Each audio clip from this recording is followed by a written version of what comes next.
Hi, good afternoon, everyone. Welcome to the Q2 and H1 FY2024 earnings conference call for Computer Age Management Services Limited. As mentioned today from the management, we have with us Mr.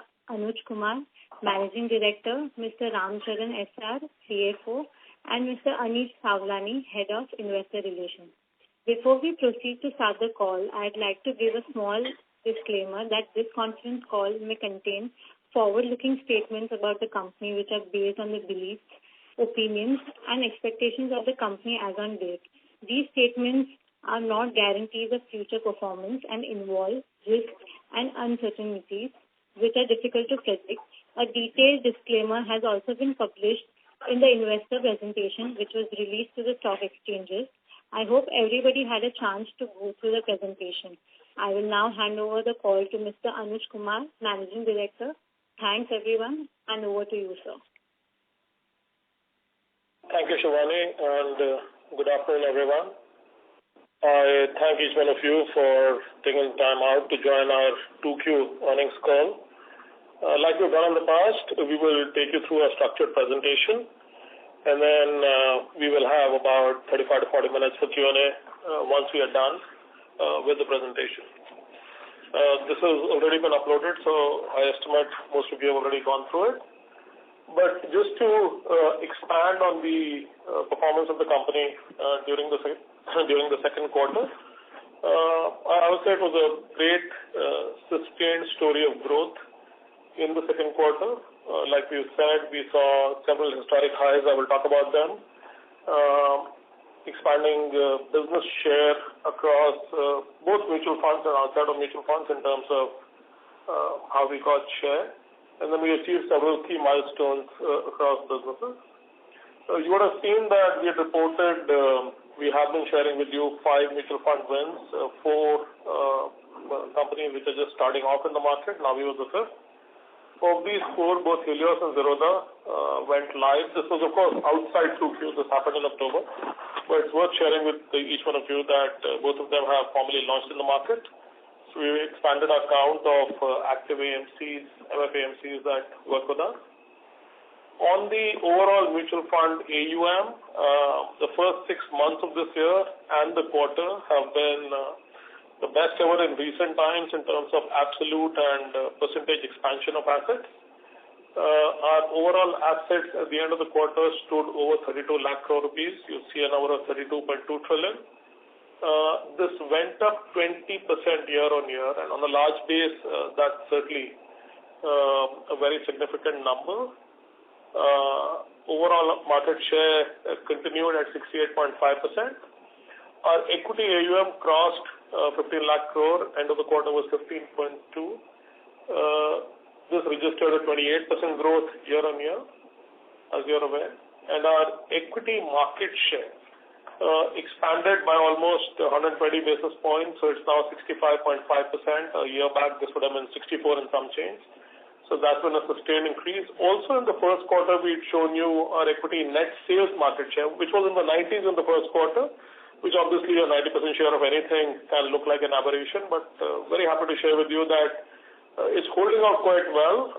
Net sales is really the net money that comes into the market from investors. We had an 80% share in the second quarter, and this is probably the reason why the equity asset market share has gone up. Outside of mutual funds, are overall, and I'm giving you a 1-year picture from second quarter last year to this year, about 3% or 300 basis points increase year in the share of non-MF revenue. This was in the range of 10%, just short of 10 1 year back in the second quarter. It's now about 13%. How did this happen? Non-MF revenue, if I take absolute numbers, grew 47% year on year. If I take out the one-time contribution of Think 360, it is still 30%, which is a very salutary number. You know that we've been talking about an overall earnings compounding of 15%, saying non-MF should be growing in the 20s or beyond that. So this was a great occurrence, 30% non-MF growth. In alternatives, which has been a sweet spot for us, we went past 2 lakh crore or 2 trillion overall assets under management, under administration number. And then CAMS KRA, which is a product where we were focused on mutual funds till about a year and a half back. We started planning a complete revamp of the platform and from a product perspective to stay ahead of the peers and also to make strong go-to-market efforts. I think all of that has done very well. CAMS KRA has grown almost 100% in revenue in the last 1 year, 2Q to 2Q. So that's been a great story too. So you see the financial highlights. As you know, you've read all of this. Revenue is up 13.5%. EBITDA up 15.5. EBITDA percentage at 44.5 is almost 70 points up year on year. And then profit after tax, as you know, grew 17%. So overall, just a strong story across all key metrics across businesses. Move to the next.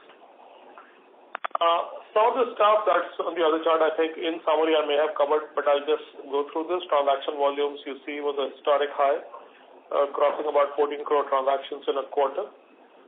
Similarly, on the unique investor growth, we are now getting very close to 3 crore unique investors at about 2.83.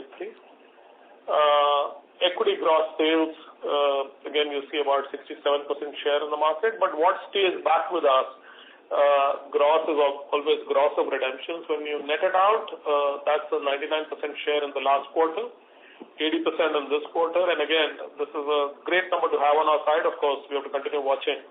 This is the cumulative impact of how our AMCs and their schemes are performing in the market in terms of their relative share of sales. But I would say a great number for us to have on our side. And similarly, as you've seen, the SIP juggernaut continues to move in terms of overall SIP registrations in the market. CAMS individually is now registering anything between 60 to 65 lakh gross SIPs in a quarter. You see a number of over 30 lakh or 3 million net SIPs. This is net of redemptions, net of SIP expiry and withdrawals. So that's a great number too. We've never had a number as large as that. And riding on all of this, a live SIP share, like you can see, has grown from 56.1 in 1Q2. It's grown about 0.7% to 56.8 in the September quarter. Similar numbers when you juxtapose them with the market. I'm sure you've been watching these numbers closely, so I will not go through this individually.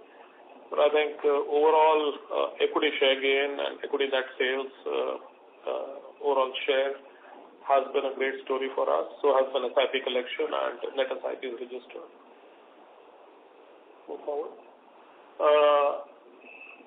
From a transaction volume perspective, you can see almost a 24% year-on-year growth. Points to a degree of retailization when transactions are moving faster than AUM and moving faster than revenue growth. But that's a great story again, because the middle of the pyramid and going towards the bottom is really where a lot of participation will come in these markets as individual transaction sizes and commitments by investors continue to become smaller. But that's a great sign of participation. SIP book, I spoke about that, grew about 24% year-on-year, 8% in the quarter. You see similarly live folios grew about 18% year-on-year and unique investors about 17%. Systematic transactions processed, this is the SIPs that we trigger and collect against each year, grew about 13% on a year-on-year basis. From an overall, and I'll give you a short commentary of each of these businesses. As you can see on alternatives, the story continues to be very strong and steady. We won, from a full service perspective, 15 new to CAMS logos in 2Q. WealthServe, now we've introduced WealthServe 2.0, so which is several notches and steps ahead in terms of digital onboarding and servicing of investors. Now we have 100 plus clients that we've been naming in the past who have now adopted a digital onboarding capability on AIF. Temenos Multifonds, which is part of the fund accounting suite, which we announced in the last quarter, is now ready to take on clients. So we expect to report this to be live and in service in about 2 months from now. We also built out and did a beta limited launch of our first analytics platform, WealthTrack. which will aggregate data on the alternative side, largely on AIF, and then provide contrast just like we do in MFX of view versus industry for industry participants. Also, very importantly, Fintuple, which is done, we've told you in the past, bespoke work, is near conclusion of a very large transformation in one of the top private sector banks. You will see some announcement come from us in December.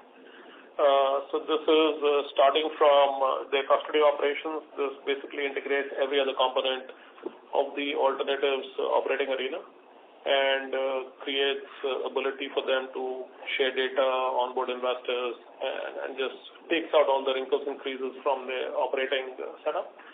So you'll see this announcement in December, and as the platform goes through a formal launch, this is a very synergistic offering. So whether it is video KYC capabilities from both CAMS and the Think 360, and several other things, including CAMS' own RTA operations for AIF. It blends in all of that, and you will see some media press on this in December.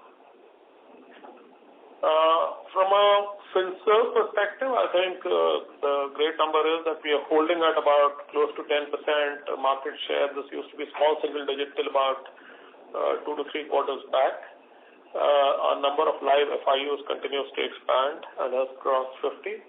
And I must say that while this was thought of mostly as lending use cases in terms of small ticket lending, largely digital lenders adopting account aggregator for creditworthiness of individuals, the other use cases are now becoming very popular. So large broking houses are using this for F&O account opening for pulling bank statements. PFM use cases are now getting bolstered. Similarly, third-party verification are use cases now live in several of the brokerages and MS, etc.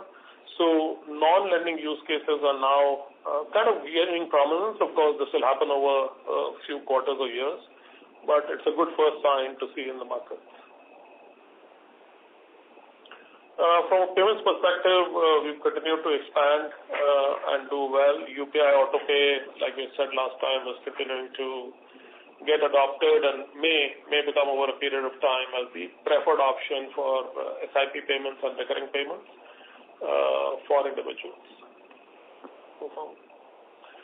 CAMS KRA, this is something that I alluded to, and you may have seen some press and a lot of information on our website, etc. So we brought out this 10-minute KYC solution where it enables almost instant onboarding from a brokerage demat account, and MF perspective has become a very popular solution. And when you bring in all the components of technology that we've done, which is things like OCR and face match, liveness check, etc., which used to happen in a lagged in time kind of format, which is all now getting done quickly. The algos and the technology enables all of this. And that's what has enabled us to broaden out the offering to bring in both fintechs and brokerages. It was largely a mutual fund focused offering. We were selling largely to MS, but we've gone beyond that. So we've seen 3x increase in monthly volumes, but importantly, almost over 100% year-on-year revenue growth. This, of course, was on a small base. The base is larger. But we expect to see more growth in the coming 12 months as some of these operations stabilize, large customers continue to opt for us, and then existing customers scale. We expect this to continue growing in the next 12 to 24 months. From a repository perspective, you will see, and this is now available in both, available in both the Play Store and the App Store, utility called Bima Central, which essentially allows you to open an EIA account and then start linking your policies. But over a period of time, it will allow you to do various other things, including, like we had said, making your payments as regulatory things are received, to do lien marking and borrowing monies against your policies, seeing a single screen with all surrender values, etc. So various augmented capabilities. Now this requires us to tie up with all the almost 50-odd insurers, both in life and non-life. The good news is that the top 5 have now been signed up for this. Also, from an overall policy perspective, we are 40% up year-on-year in terms of EIA addition. And like we said, there is sustained interest. While the EIA was a relevant product for the life insurance sector, now the non-life insurers are showing sustained interest on this. So as we continue our journey, continue expanding the number of EIA accounts, make the journey of opening an account frictionless, linking all your policies, and then value-added services of the kind that I said, we will see a lot more interest. Of course, the prerequisite is to bring every insurer on board. That's a process that will take some time. But happy to report this is a unique product. This is not available with any of the repositories today. And we're expecting to scale on the back of these capabilities. Of course, there is no change in the overall regulatory position on insurance policies being pushed into DMAT. So that remains as an item which is under work, under progress, but has not finally been declared as mandatory. From a CRA perspective, we've continued to make inroads into the POPs and some progress in the corporate segment. We continue to retain the number 2 position in ENPS. And then from a Think 360 perspective, we've continued to sell quite well the 3 key products, and that story is going well. From an intellectual property perspective, the PFM module and account aggregator is now fully built by Think, and we have acquired several customers. Think has also introduced into the market a Geo Wealth Index, which is able to take an address and through various direct and surrogate means is able to establish the potential wealth capability of the individual who resides or rents in that place. And similarly, we are doing some work around generative AI and finding use cases in the market to be able to sell this profitably. So that's the overall story on Think. Like I said, both from a Algo 360 and Quick ID perspective, we continue to scale and sign new relationships. So that's really it in terms of overall operating highlights and what's happened to the different businesses in terms of scale, share, volumes, etc. I will hand over to Ramcharan so that he can speak about the financials. Thank you, Anuj. I'll just spend a couple of minutes on the broad financial numbers. And as Anuj mentioned, this was a strong quarter from a revenue as well as from a profit perspective. So revenue for the quarter was 275 crores, which was up almost 13.5% year-on-year and 5.3% quarter-on-quarter.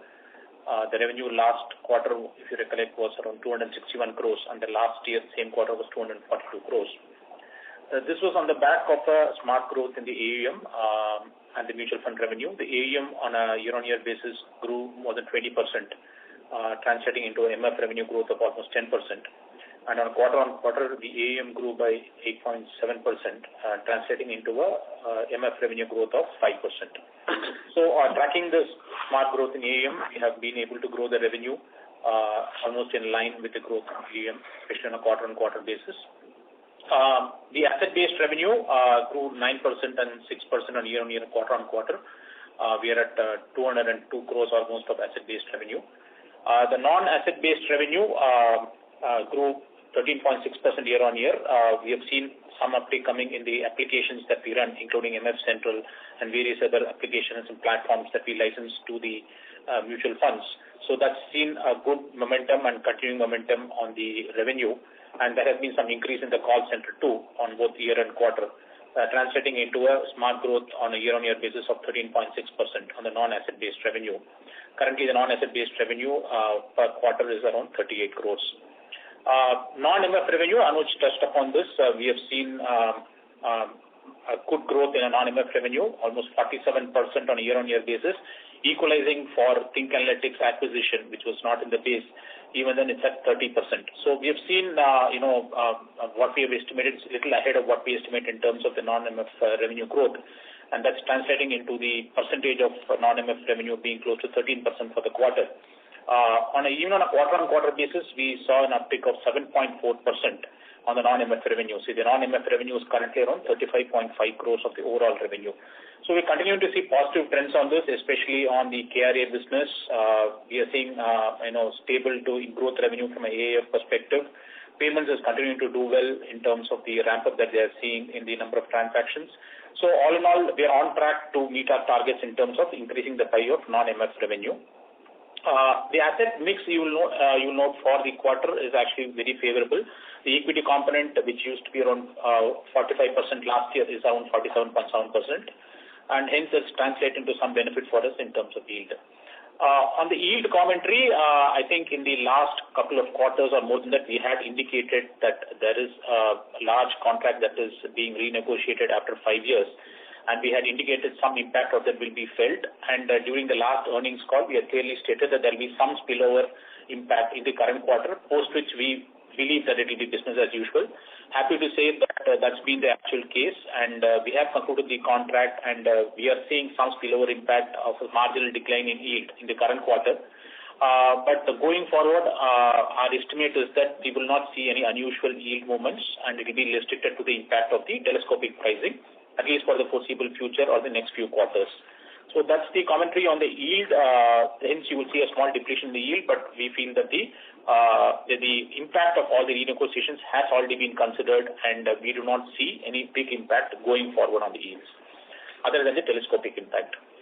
On the profit perspective, backed by the growth in revenue as well as some operating leverage, productivity, and automation, and some cost control measures, you will see that we have ended the quarter with a 44.5% EBITDA, which is equal to or better than the margins that you saw in the earlier many quarters, right? So we ended the quarter with an operating EBITDA of 122.5 crores, as opposed to 110 crores and a 42.2% in Q1 of FY24.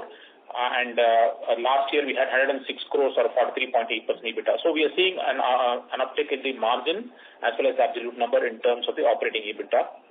This is translating into a margin growth even from a PBT and a PAT perspective. And for the quarter, our PAT percentage was close to 30%, 29.7%, with a PAT of 84.5 crores. Again, trending upwards in terms of the margin percentages, reflective of our cost control as well as the operating leverage that we feel is flowing into the bottom line in spite of small depletion yields that we are seeing in the top line. Our return on net worth continued to be impressive at more than 42%, and we ended the quarter, 30th September, we had a cash and cash equivalent of 528 crores.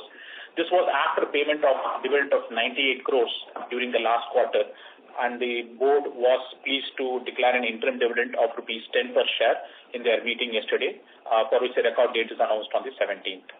So this, when you see the trend going forward also, when you see the trend in the later part of the presentation, you will see that the margin trend as well as the revenue and the PBT percentage absolute numbers seem to be trending upwards, which is reiterating the commentary that Anuj and me have given in terms of this being a strong quarter, and looking forward to maintaining and a minor improvement in margins going forward, as we think we have seen the worst all days over in terms of the yield compression over the last few quarters. So this is the commentary I had on the revenue and profit numbers. I'll hand it back to the moderator, and they can open it up for questions. Thank you so much. We will now begin the question and answer session. Anyone who wishes to ask a question may press star and 1 on their touchtone phone. If you wish to remove yourself from the question queue, you may press star and 2. Participants are requested to use handsets while asking a question. Ladies and gentlemen, we will wait for a moment while the question queue assembles.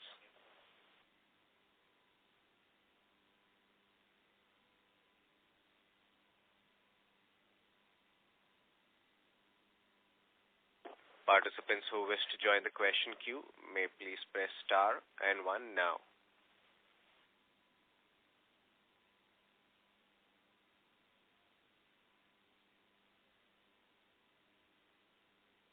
The first question is from the line of Mr. Santosh Keshri from Keshri Finance. Please go ahead. Am I audible? Yes, you are. Okay. So, congratulations on a good set of numbers. I just had one question, in that. When you say telescopic impact of the revenue negotiation is over... Mr. Keshri, is it possible for you to use your handset while asking a question, please? Oh, sure. Am I audible better now? Yes, sir. Yeah. Yes. So I had just one question. When you say that telescopic impact of the revenue negotiation is over, what exactly you mean by that? I do not understand the term telescopic. Yeah, sure. So let me just try and explain that. The pricing structure that we have with our mutual fund customers is actually scale-based, which is that there is no single BIPS rate that we charge for the assets under management. So we broadly divide this, and while the rates may be different for different customers, the structure is broadly the same for all the customers. There are asset class-wise BIPS that we agree upon. For example, equity, debt, liquid, and others on ETFs, passives, etc. So, for example, take the equity. The rate of BIPS that we arrive at for a particular customer is not the same. And as the AUM keeps growing, for example, if you had a 5,000 crore AUM of equity, assuming that your BIPS was, say, 7 BIPS, if you get to the next 500 crores, the rate will fall from 7 to 6.5 BIPS. So as you grow in AUM, the marginal billing that we do or the marginal cost for the mutual fund customer keeps decreasing. This is a deliberate inbuilt structure that is there in the pricing agreements with our customers to ensure that the benefits of scale gets passed on to the customers without them having to come back to us every time that there is a big growth in assets. So typically what we see is as the assets keep growing for the mutual fund customers, if your asset growth is say 10, then my asset fee growth is generally between 6 and 7, which is that we have a 30% depletion that generally happens. Sometimes 25, sometimes 30 that happens between the growth that you see in the assets versus the growth you see in the asset fee, which is what is called a telescopic pricing structure. Okay, so, sorry, then what exactly is meaning of telescopic impact? The grade-wise increase or decrease is not going to happen anymore? No, sorry. What I said was barring the telescopic pricing impact, because the rates generally go down because of telescopic pricing, because of any renegotiation, large renegotiation that happens on the base rates itself with the customers. We had indicated during the last few quarters that a large customer's contract for the last 5 years was renewed just now with a decrease in rates. What we indicated was the impact of that will not be felt further. The only impact you will feel will be the impact of the telescopic pricing. Okay, understood. Thank you so much. That was my only question. Thank you so much. Participants who wish to join the question queue may please press star and 1 now. The next question is from the line of Mr. Sanal Desai from ICICI Securities. Please go ahead.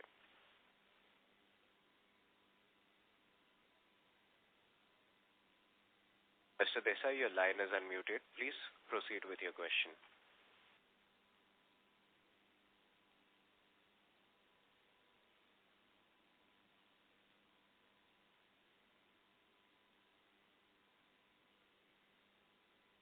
Mr. Desai, could you please unmute your line?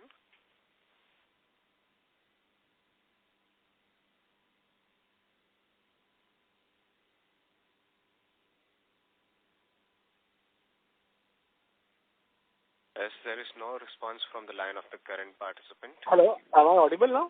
Yes, sir, you are audible now. Yeah, sorry for the technical problem. My question was related with the yield movement. As you said that there was a, some effect of the yield reset in this quarter. In a way, going ahead, also in this quarter, we also saw a big AUM jump. So part of the impact would also be because of telescopic and part of it would be because of the yield reset. Any color which you can share on the extent of decline that we have seen in this quarter because of the yield reset, which will give us a better idea about what to take the yield assumptions for the coming quarters and also the year ahead.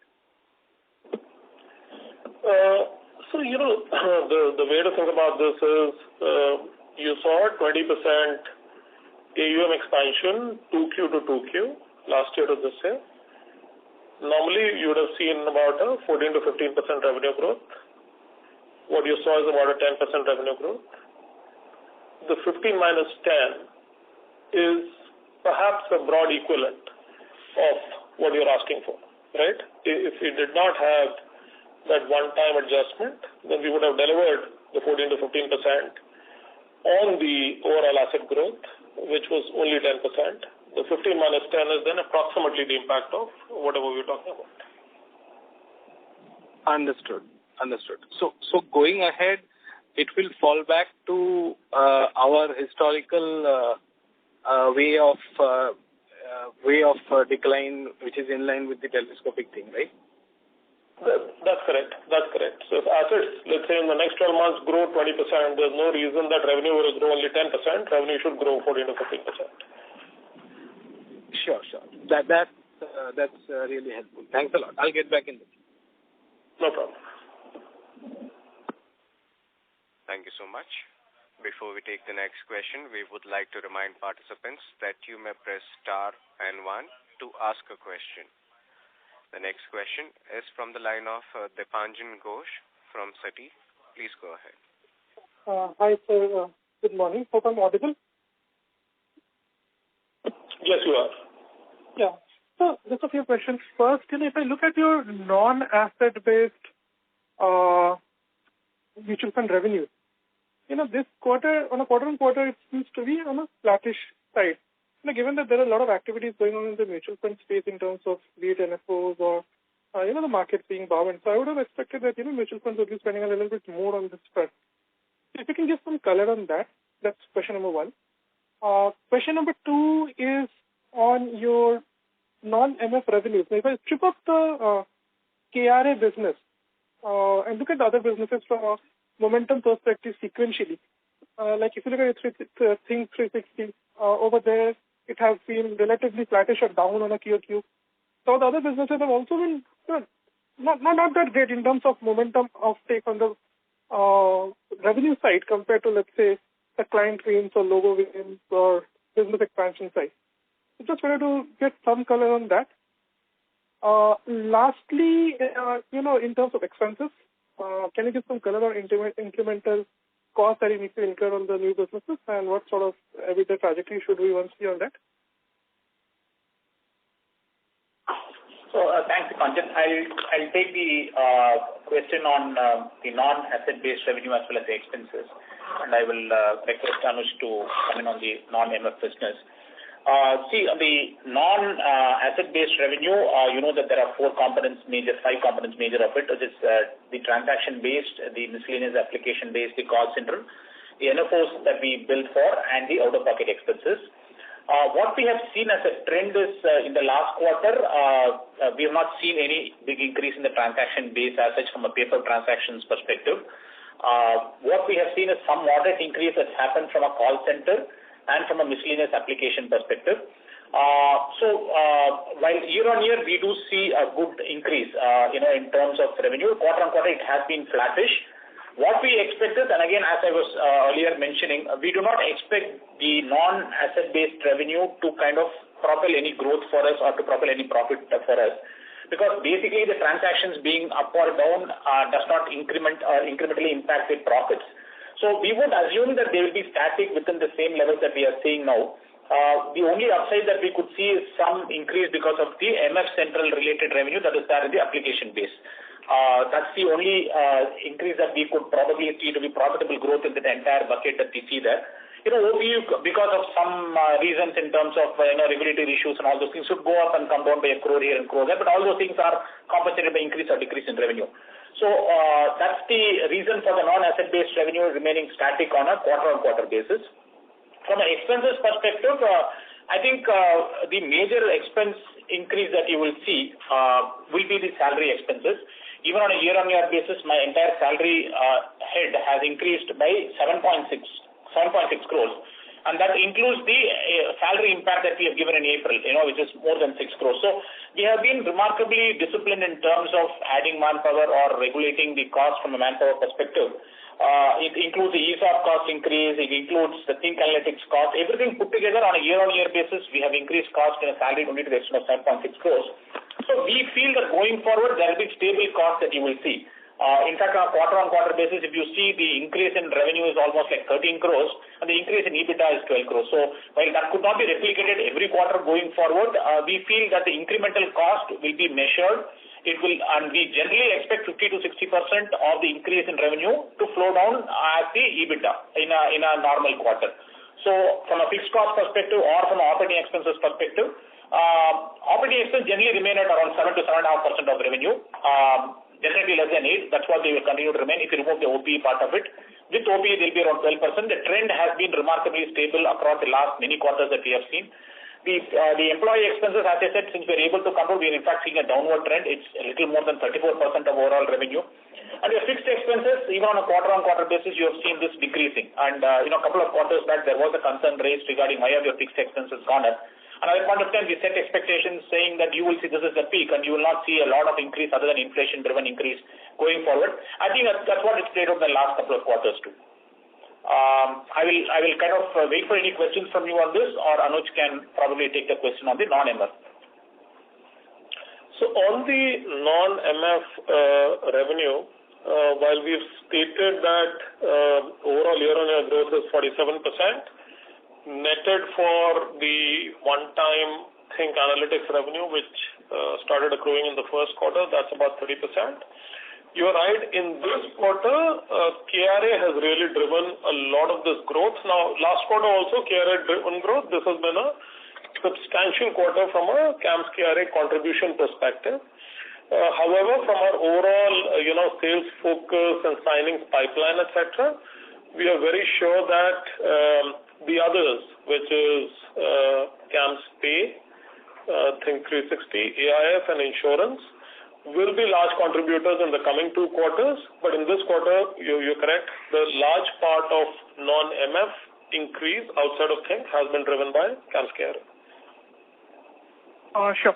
So just if I can ask 2 more follow-up questions. One, on your AIF side, on the incremental sign-ups, your competitor highlighted that they have moved from a flat fee-based slab to more of a AUM-linked slab, like we see in mutual funds. I just wanted to get some color on whether you have also made some changes on that part. Second, more of a structural question. Let's say in this quarter, for example, mutual funds, or last 2 quarters, mutual funds have seen very sharp growth in AUM, and some of them have seen change in slabs for themselves on the gross TER side. Your contracts, are more from a 2 to 3 year perspective. So when they say change in slab, is it like a direct translation that you have built in the contract, or how does it happen, or do you expect renegotiations to be much more frequent in this sort of a market trajectory, let's say, sustains hypothetically? No, sure. So when you take the first part on whether AIFs are moving from flat pricing to a BIPS pricing, we are not seeing that. We are not seeing that, and you must, I'm sure you appreciate that the market, if I juxtapose what it was 2 years back to what it is now, is a lot more competitive. There are a couple of global players who are competing. The domestics, both us and a key competitor, so also up the ante. So in those kind of competitive scenarios, not easy to change a pricing paradigm. The current pricing model works well for us, so it is continuing the way it is. No large changes. We are not reporting any large changes. On the mutual fund side, just think of these as 2 separate trains. And how do those 2 separate trains move? Mutual funds, when they grow, they will charge as per the TER slab. The TER slab can continue falling from, the numbers, right, from about 2.25% all the way down to, let's say, 1 and some change. So that is something that the mutual fund experiences. What we experience is our pricing contract with them, which is saying that the telescopic impact, I'm just throwing a number, may not be very accurate, let's say the telescopic impact is 2%. So we will see our contraction irrespective of what change in fees they are undergoing. Are they using the argument of their change in slab and their change in fee to negotiate something with us? The answer is no. While they are saying, I'm sure there are many schemes which have crossed over to higher and higher slabs, it's also a fact that our telescopic methodology keeps rates at very, very affordable levels, but it's not a 1:1 mapping between what they experience and what we experience. Got it, sir. And if I can, sorry, one small question on the account aggregator side, have rates stabilized in terms of pricing, or how is the pricing pressure out there? That was all. Thank you. Yeah, they have stabilized. The rates are maybe 20-25% of where we had started, right? So they have stabilized to a certain level. Competition, of course, in both AA and TSP is intense, but yeah, we are seeing some stabilization of rates now. Sure. Thank you, sir, and all the best. Thank you. Thank you. Thank you. The next question is from the line of Mr. Lalit Deo from Equirius Securities. Please go ahead. Yeah, hi, sir. Good afternoon. So I have a couple of questions. So firstly, on the AIF revenue, so like if we see the total AUM, so like there we are here start. Could you please use and not the speakerphone? If you're using the speakerphone, please. Hello, is this better? Yes, sir. Yeah, so coming on the AIF revenue piece, so like if you see the overall AUM growth in the AIF segment, so that has grown materially during this quarter, but since the revenues have not grown, have remained broadly flattish on a sequential basis. So do we expect that from this growth in the AUM, the revenues could come up in the coming quarters? That was the first question. And second, like you mentioned, like that because of the renegotiation happening, there was some kind of pressure on the revenue yields. So what is the pipeline over the next 12 to 18 months? Like, is there any major contract negotiation going to take place with our mutual fund clients? Correct. So from an AIF perspective, we've seen a steady pipeline of signings.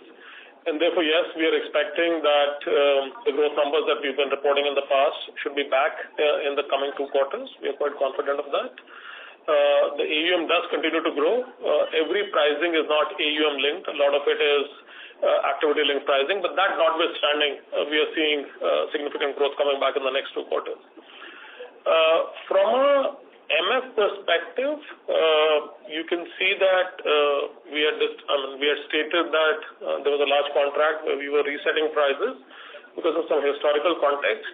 That exercise is now over in the second quarter. There is nothing major which we believe, and that was like a once in a 10-year event, and you've seen that we saw price depletion in a sustained manner for about 4 to 5 quarters. In the next 4 to 5 quarters, we did not see any event like that happening again. So, like Ramcharan said, you can expect a marginal, small, telescopic rate-led depletion, but nothing major from a price negotiation perspective. Sure. And so just last one data question, like you mentioned, clarification, like you mentioned that the fixed expenses will be 12% of our revenues, will be below 12% of the revenues, or was it something else? Sorry, can you just repeat your question, please? Sorry. So the other fixed expenses, like as you mentioned that the operating expenses will be like below 8%, below 8% of the revenues, and then there was some 12% of the revenues. So I just missed that part. No, I think what we mentioned was operating expenses. If you take the out-of-pocket expenses, right, which is included in the operating expenses as well as in the revenue, if you just do a division of the two, it comes to 12%. But if you remove the out-of-pocket expenses from the numerator and denominator, just from the sales as well as the expenses, the real operating expenses that they incur, which is mainly some data entry cost, the sponsored bank charges that they do for the payments businesses, and some things like that, the amount will be less than 8%. It is generally between 7.5 to 8%. That was what I was mentioned on this 12% and 7%. Sure, sir. Yeah. Thanks for the answer. Thank you. Thank you. The next question is from the line of Mr. Abhijit Sakhare from Kotak Securities. Please go ahead. Yeah, hi, good morning. I joined the bit, so some of it could be repetitive. Sorry for that. So first question is that on the non-MF side, there is little bit of volatility on the insurance. If you could explain that first. And secondly, let's say on a 12-month basis, is there like a visibility on could be the growth all of these businesses put together? I think we are delivering somewhere close to about 20-25%. So does that run rate still hold when you look forward 1 to 2 years? Second question is that when we look at the overall EBIT margins at around 40%, is it possible to kind of break it down, how the RTA business is doing and the rest of the business is doing? And the related one is that are we largely done on the investment front on the non-MF businesses? So from here on, the translation of revenue growth to bottom line, as Ram sir mentioned earlier, that should kind of continue as well. Sure.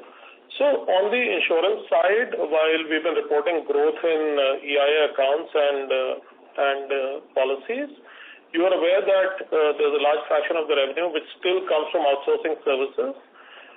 In our persistency operations, there was some fall off from last year to this year, which is why you've seen a small diminution in the overall insurance revenue. From a non-MF perspective, we've stated that we would like to grow 20% in revenue terms. And right now, for the next 12 to 24 months, we'll be just holding that number. We expect to grow 20% plus in the overall non-MF portfolio for the next 1 to 2 years. So we're holding that number. On the third part of the EBIT Abhijit, on the EBIT part of it, the as a bucket, the non-MF, if you kind of combine the non-MF versus MF, I think that was your question in terms of what will be the split between the two. See, your MF EBIT is obviously on the highest side. It is much higher than the 40%, 44% EBITDA that you're saying there. But having said that, I think if you look at the single bucket, non-MF might be less, but within that, AAF is also equally profitable, and CAMS is reasonably profitable. So non-MF, MF, yes, MF was higher EBIT than the remaining things. But within non-MF, there is a pocket like AAF or a payments which continues to be very profitable. So that's basically the numbers how they pan out. And is actually very profitable. Yeah. KRA is a platform-based business, so that profitability is really high. So that's how it breaks out. And that 20% growth rate on the revenue front for non-MF, does that deliver even better growth rate on the EBIT or EBITDA front? It will for sure, because as we said, from an insurance perspective or from a payments, the platform is ready, and we would with the incremental policies that come on board and the Bima Central, if it goes when it goes live this quarter and start getting some traction from a revenue perspective, we feel that that it will be accretive to the EBITDA, and hence as a business, I think both insurance and the payments business could see some uptick in margins. Insurance definitely, payments maybe.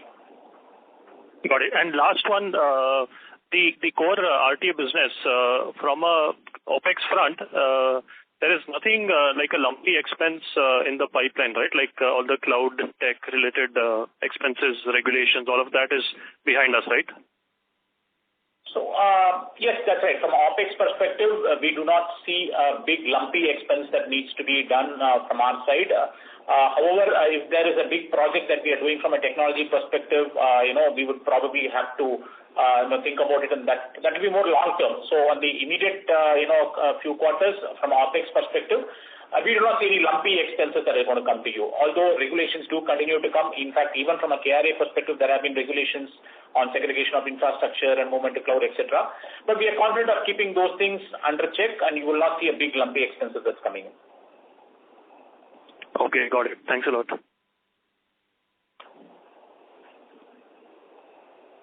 Thank you so much. The next question is from the line of Mr. Prayesh Jain from Motilal Oswal. Please go ahead. Yeah, hi. Good afternoon, everyone. Firstly, on the core business of, we've seen a lot of SIP addition coming in from the fintech platform, and the transactions that we are doing are coming in from fintechs more than earlier where we used to do a lot of paper-based transactions. So do you think does that incrementally contribute in any form to the revenues apart from the AUM that they add, or how much of our revenues would we kind of have some linkages to the number of transactions as well? Any clarity there? So Prayesh, think of it this way that, that train has been moving for many years now. Think of it as having been moving for the last 5 years. We have single AMCs whose paper transactions are in single digits, which means that digital and electronic is 90, 91, 92, 93. That kind. Our gross portfolio level paper is 12, so 88% is non-paper. Paper, like we've said, is revenue accretive but not margin accretive. It also creates risk because once we digitize the paper, then everything else remains identical in our system. The process of digitization takes effort, cost, and introduces a form of risk. So we are very happy with the way things are. Also, do remember that the fintechs have brought unprecedented scale to this market. The scale was not available to the market in the traditional distribution paradigm. The fintechs have brought scale and have brought packet sizes which are much smaller. So overall, if you see, we do book revenue from paper transactions, which is not a very large number. And even if it is drying up, and it is drying up for the last, as long as I can think, last 7-8 years, every successive quarter it would have dried up. But the scale, the efficiency that it brings into the system is accretive to us and takes out a lot of labor and a lot of risk. So that's a positive movement for us. The revenue fall off is a very small sacrifice to make. Got that. So I actually wanted to understand Your voice seems to be breaking.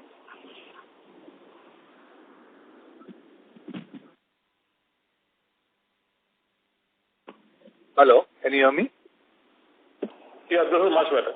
Yeah. So what I'm saying is, 100 rupees SIP will still fetch you a 3.5 basis point yield, and same, say, 1 lakh rupees SIP by an HNI will fetch you the same yield.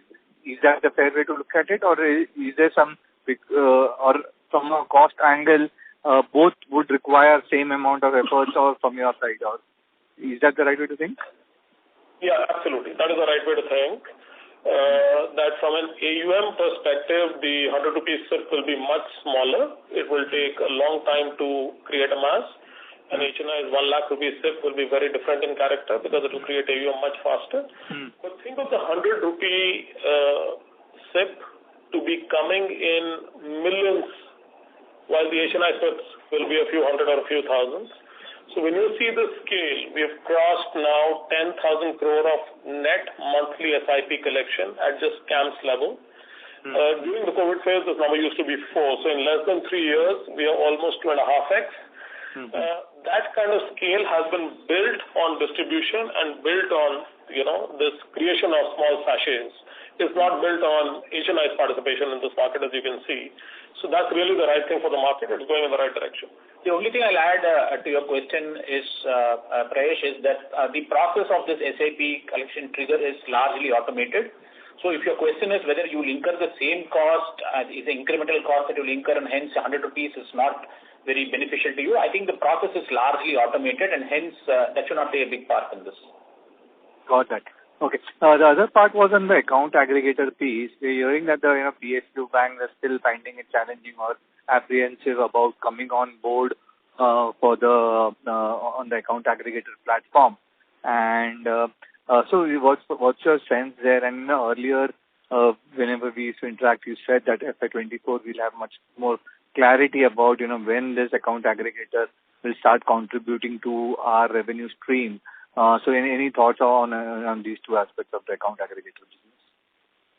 So from a participation perspective, every PSU bank is on board, each one of them. In fact, most of the private sector banks are on board. The smaller regional rural banks are coming on board. What you're observing, but you're partially correct, what you're observing with public sector banks is that they may not have built the capacity or the finesse and technology for data transmission to be 100%. So if we send 100 requests, will all 100 get answered? The answer is no. Typically in an exchange like this, 60 to 70 should get answered. If you're answering only 10 or 20, then there is something wrong which needs to be fixed. So there are small incidents of that kind, but from a signing and formal participation perspective, all of them are there. I think we are seeing signs of revenue, and that revenue will be, this year would be maybe a few crore rupees, right? So it could be a 2, 3, 4 crore rupee number as we progress. But it's a good number to have because it's the beginning of a revenue stream. We are pushing through transactions, we have integration charges and sign-up charges, so all of that is happening. Of course, like we told you, that price depletion has been almost 80%. What used to sell for 10 rupees is selling for 1.5 and 2 rupees, so revenue has contracted to that extent. It still remains a very exciting market. I think the good thing to focus on is how many use cases are emerging, for how many physical, actual labor-intensive processes can you find a substitute through account aggregator. And like I said, whether it is small-ticket digital lending, whether it is account verification, part of the KYC process, NFO onboarding, third-party verification of bank accounts, there are multiple users. So if you keep your eyes on that, you will find that slowly the manual process will get phased out from the country, and these revenue scales will be much larger than what I'm talking about right now. Interesting. And last bit on the EBIT margins, you mentioned, Ram, that there are the non-MF businesses are at lower margins as compared to the MF businesses, but some of them are doing reasonably good margins. But any of these businesses that can scale up to the levels of the MF business margins, say in the next 2 or 3 years, any thoughts there? Sorry, so I will just give you one example that wherever we have achieved a platform capability, which means I have hundreds of small users plugging into a platform, I don't have to deploy too much labor or new development. All I need to deploy is storage, servers, connectivity, ability to manage APIs. Businesses start delivering 40% EBITDA. A great example is our KRA business, which is delivering that margin as of today after the recent scale-up. Our AIF business is very close to that margin. So they are very close to the MF margins. Payments has undergone some pricing pressures, etc. recently, so maybe a little lower. But as payments grows, let's say another 30-40% in size, it will start mirroring these numbers. So the good thing about the business, and so will insurance repository be. So, I mean, you can think that as a business, I don't have to scale it to 100 crore. As I scale a business to, let's say, 25 crore of revenue, 20 to 25 crore, it is possible for that business to be at 40% margin. And we are seeing that in MF, we are seeing that in KRA, we are seeing that in AIF. And the ones to watch out for are, let's say, payments and insurance, where you'll start seeing similar character maybe 3 or 4 quarters from now. Sure. That's very helpful. Thank you so much. Thank you. The next question is from the line of Mr. Jeet Sochak from Nuvama Wealth Management. Please go ahead. Hi, management. Thank you for taking my call. Am I audible? Yes, you are. Okay. So for mutual fund business, transaction volume grew year 24% and QOQ 10%. So how is it contributing to revenue or cost? If you can give me an idea about that. Most of this is digital volume. Most of it is digital volume. If you see, we do about 60 crore transactions in a year, 55 to 60 crore. Over 80% of this is SIP triggers, and that's a completely digital process from the time we collect all the information about the SIPs being live, to do a KYC check of them, to placing them with the sponsor bank, NPCI, etc., to collect the payment, to creating the units. It's completely untouched by hand. So there is no real cost implication there. I used to trigger, let's say, 2 crore SIPs a few years back. I'm triggering 4 crore. I could also trigger 8 crore. But the quality of processing that we've built and automation is not really cost accretive. From time to time, we will add server capacity and storage, etc. But there's really no labor in this which is managing anything. Okay, and any increment in revenue for the transaction volume? So generally, most of the digital transactions, triggers, SIPs, etc., do not result in any incremental revenue also. It's only the paper transactions that generally are giving us revenue in terms of per paper transaction being processed. So these could not have a large impact on revenue and cost. Okay. That's my question. Thank you for answering. Thank you so much. That was our last question. I would now like to hand the conference over to Mr. Ramcharan, CFO, for closing comments.